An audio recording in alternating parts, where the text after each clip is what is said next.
Yes. Because I think Mr. Salve was on his legs, I'm your here, my lord. lordships. I'll after that just sum up whatever I had to say. Yes. Mr. Salve was on his legs. I'm here, my lord. Yes, Mr. Yes, Mr. Zar. My lord, I had made a submission last time about the speaker's conduct when he's faced with emotion. And my lord, one of the things your lordships have been considering is the problem about whether those observations of the earlier judgment of Nabam Rabia, whether they are to be read as a speaker being denuded of power to act, or whether he is being subject to a code of conduct. My lord, one can perhaps put it more on the manner of exercise of power, as I submitted last time, Yes. rather than absence of power, because there are 50 other functions which a speaker has to do. A speaker has administrative jobs. He has to run the assembly. There may be other things going on. Surely, my lord, one cannot suggest that the speaker must sit at home and sit it out till his motion is heard. There is some check and balance within the system, and your lordships have in the statute compilation the Maharashtra Assembly rules, and I believe there are similar rules in other assemblies too. Your lordships have Rule 11, which gives the time limit of 15 days. And my lord, my respectful submission is it may not be really feasible to say in black and white in what circumstances the speaker should or should not act. Normally, a person who's under a significant challenge should not act.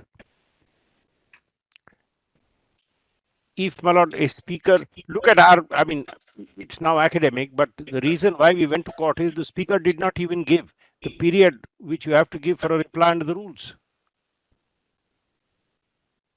And it could be that the numbers were such that the speaker may have most probably lost his position. Because, my lord, one thing I do want to restate, I said this the other day. We know paragraph 3 about split has been deleted. One of the things which did prevail when your lordships upheld this law in Quixote as not being an anti-dissent but anti-defection law is that if there's a sizable number of breakaways, then it is not a defection. Then it is exercise, because one has to balance the right to dissent with. But Mr. Salve, then what is a sizable number of? That's not for your lordships. But then we'll be bringing in split by the back door. No, I'm sorry. I'm not inviting the court to do that. I'm saying something very different, my lord. In fact, my respectful submission is your lordship has to take it as you find it. There was a provision for a split which has now been deleted. So therefore, the plain consequences that a split goes away No, as a I'm sorry, my defense lord. I'm not saying completely. to the contrary. So whether it's a 1/3 or a 2/3 or it is to be ignored today. That's irrelevant. If you are found to have crossed the line, it doesn't help you to say that the number of people who crossed the line was more than 1/3. But whether that law, whether Quixote, because Mr. Sibal also said maybe someday Quixote will have to be relooked, maybe even on this Quixote will have to be relooked, because has this law crossed the line and become an anti-dissent law is something your lordship will consider if the law is challenged. Because one thing, my lord, which your lordships would consider, yes, we know there is a problem about political morality, but that problem is on both sides of the fence. It cannot be once you're in, you lock the barn doors.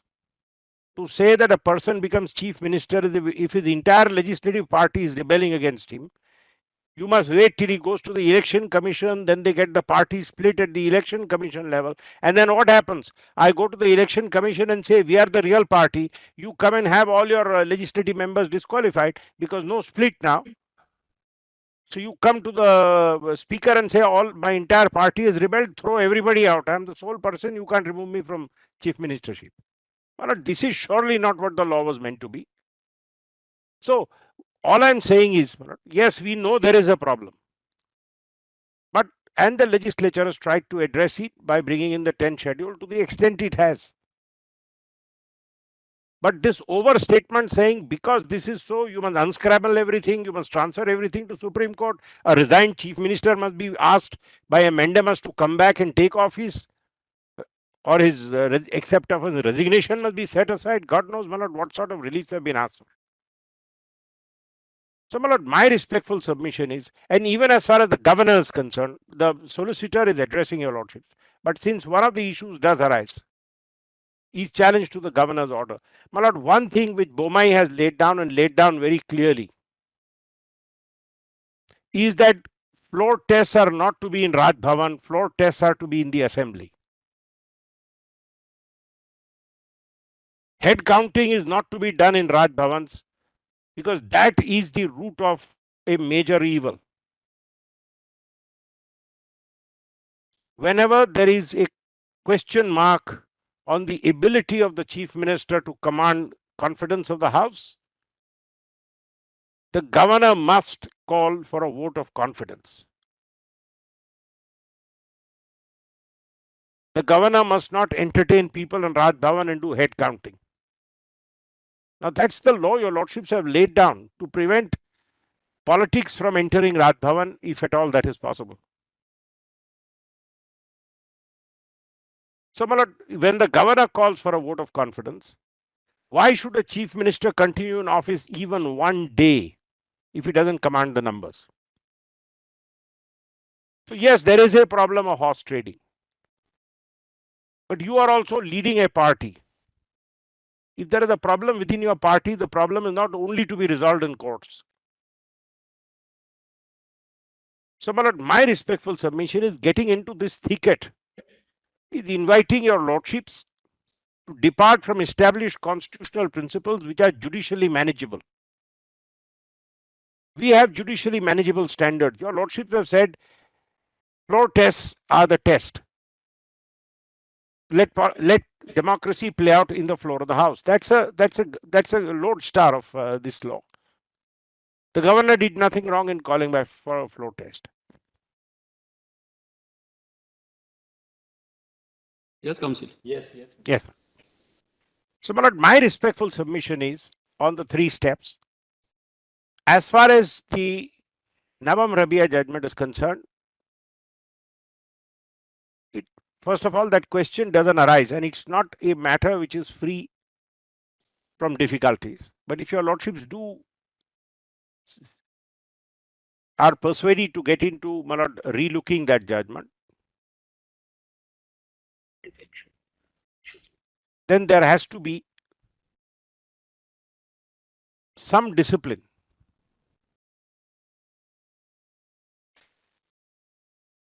And that discipline can be brought in by a doctrine which we understand, and that's abuse of power.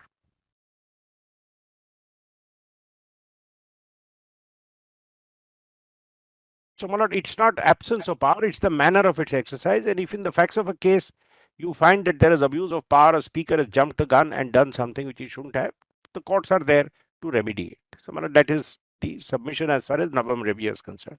Now, my lord, one other question which had come up, which I mentioned and your lordships are also seeing, can a mandamus issue to the governor to decide? My lord, that actually stands answered, because although it had been referred to 5 judges, a later judgment answers it, my lord, based on the observations in Rana. But on first principles also, my lord, there should be no difficulty. If your lordship sees the Quixote judgment on this, the problem which is sort of the genesis of this submission is paragraph 54 of Quixote. My lord, it's in the compilation. PDF page 111. The judgment's compilation. My lord.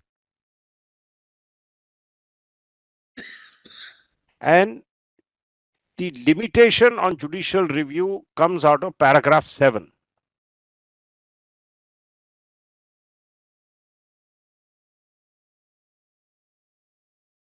And the question really is, my lord, in one sense, a mundane question. What is the meaning of the phrase quia timid action or an interlocutory intervention, which your lordships have said is not permissible? 54. Para 54, my lord.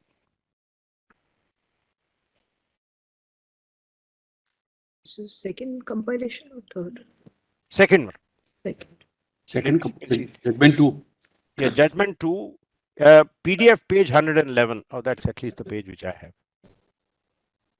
Oh, there's- Volume 1 है, हाँ. Volume 1. Serial Volume number 2 is Guru. Volume 1, serial number 2 is Guru Gobind Basu. नहीं, नहीं. Quixote. Yeah, it's serial number 6. It is compilation volume 1. Okay. PDF page number PDF is page 111, 51. para 54.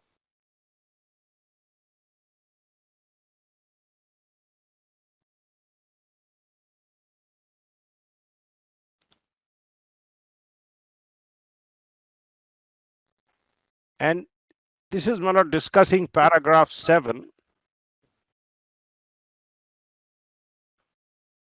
Para 55, my lord, cites, in fact, the well-known rule in Maskin Company that this is to be strictly construed.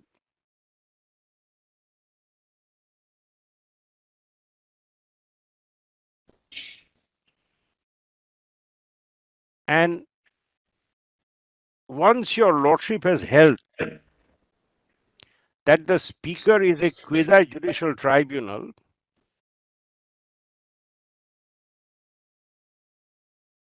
then, my lord, this has to apply in that sense. If your lordship sees para 62, in the present case, though the amendment does not bring directly any change in the language of 136, 226 and 227, however, in effect, para 7 curtails the operation of the articles in matters falling in 10 schedule. There is a change in so and so within the meaning of clause B of 368.2. Para 7 therefore attracts the passage having regard to the introduction of so and so, the 10 schedule, in effect, bring about a change in 136.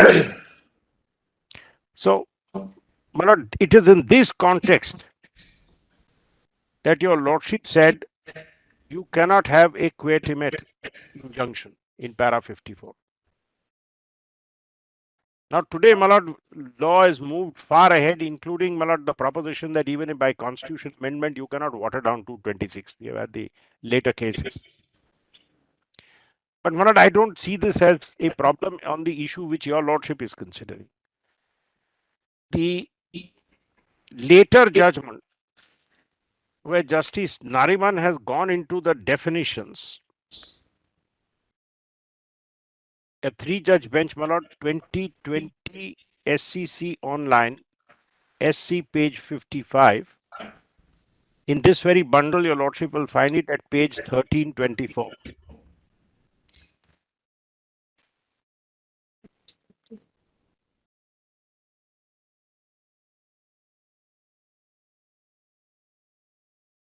It's 3024. What's the cause title, Mr. Salve? It is Kesham Meghchandra Singh and Speaker of Manipur. Bookmark 32.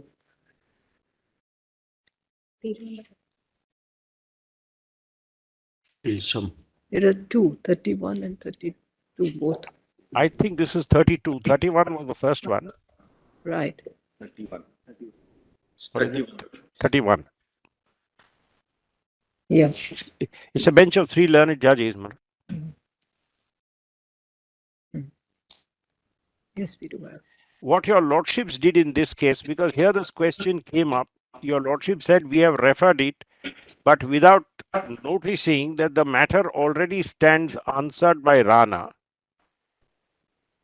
And the relevant passage straight away, if I may cut to the chase, my lord, if your lordships come straight to page 1332 PDF, para 20, citing from Rana. In fact, my lord, if your lordship turns to page 1331,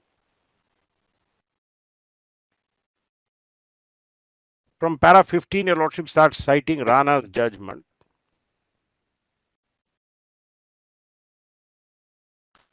And at the extract, my lord, in para 17 of this judgment, which says, after referring to the court's decision in Quixote and Ravi Nayak, in para 22, the court held,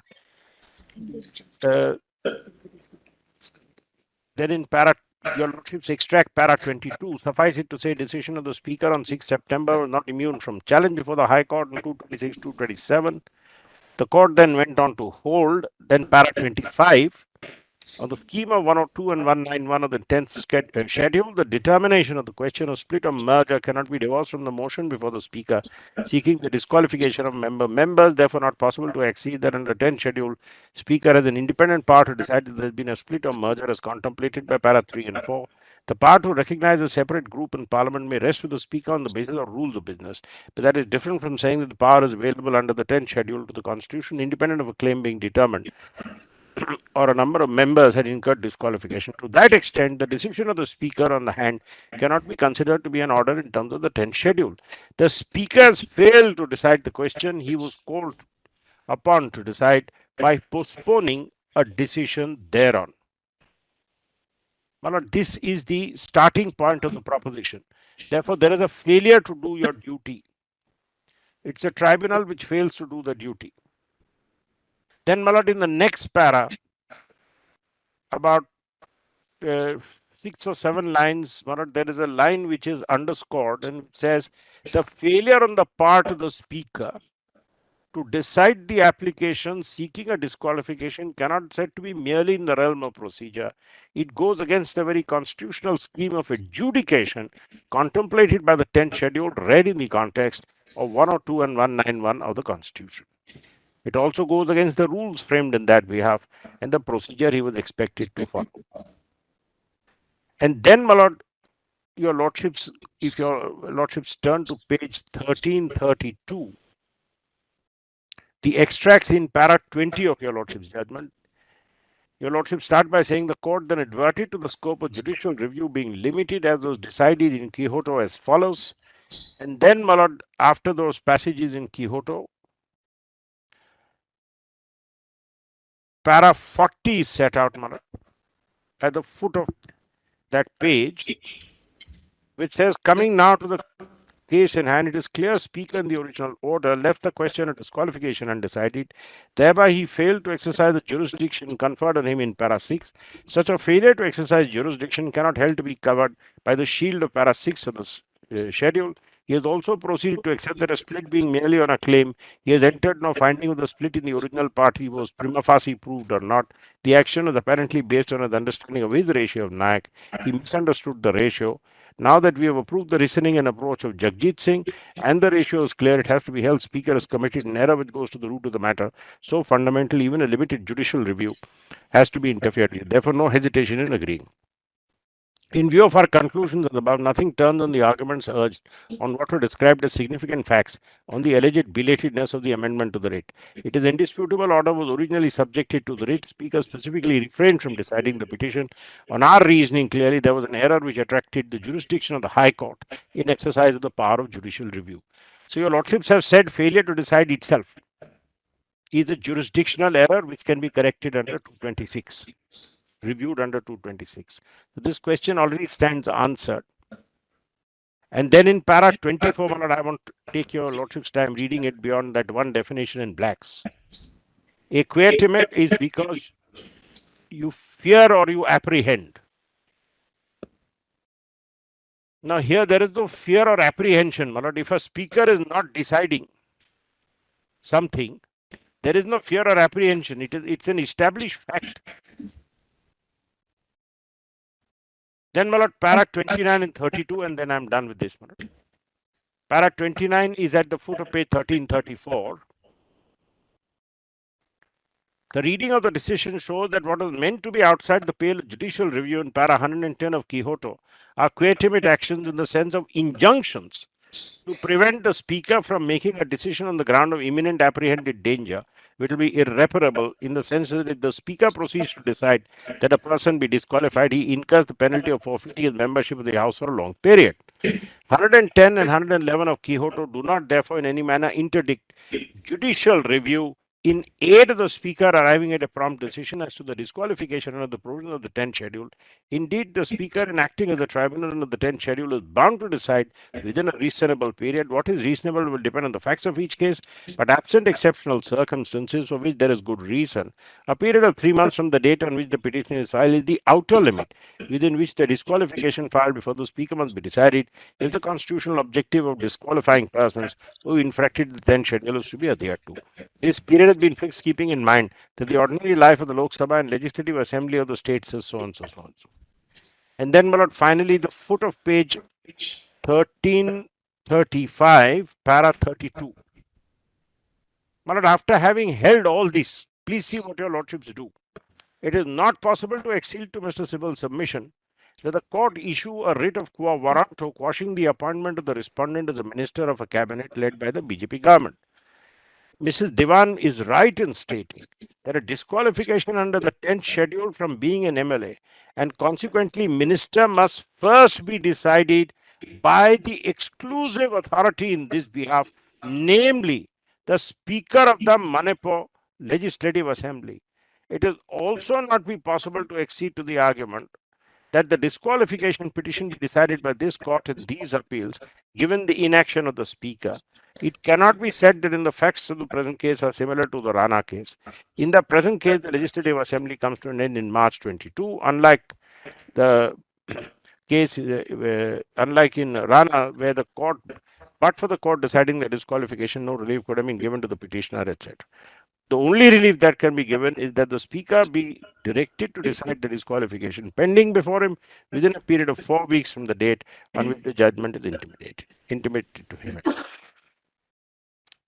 My lord, I commend this judgment for your lordship's acceptance. It's sound on principle, it's sound on logic.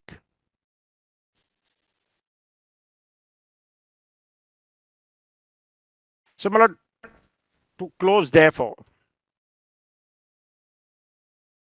I start by saying, my lord, your lordship is being invited to embark on a journey which is entirely political in nature, my lord. It's a journey without a destination. And that journey is to speculate on what would have happened had a trust vote actually happened.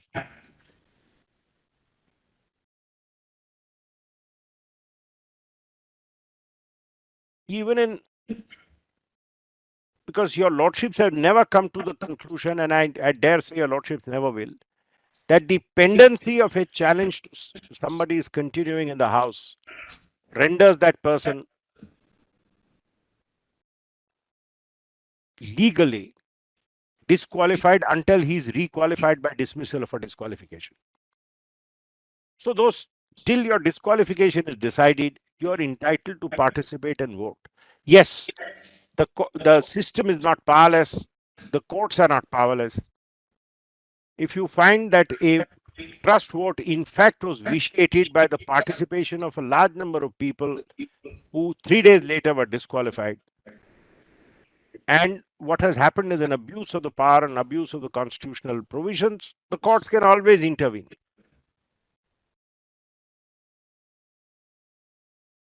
Now, my lord, today, apart from the figures which we have given to your lordships, the admitted position is there were 16 petitions on which notice was issued, and the gap was 58. Now, what would have happened? Forget this 58, my lord. This is also a coalition government. God knows what would have happened when the trust vote, if it had at all taken place. So, my lord, to invite your lordships to assume like a legal fiction that if the trust vote had happened and if these 20 had been left out, or these 32 had been left out, and then the balance would have had a change of heart, or something else would have happened, and then all these votes would have gone, and our coalition partners would have supported, and so would have won the trust vote. My lord, is a journey which your lordships would not embark on.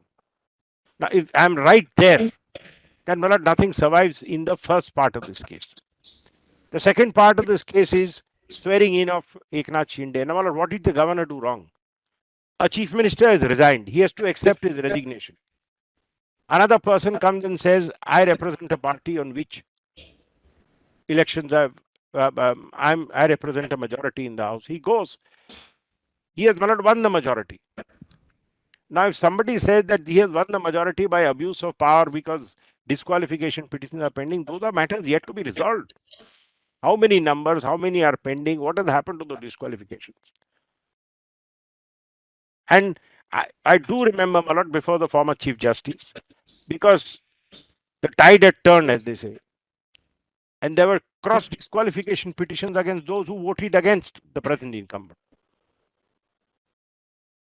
And they did also want the speaker to decide those disqualifications.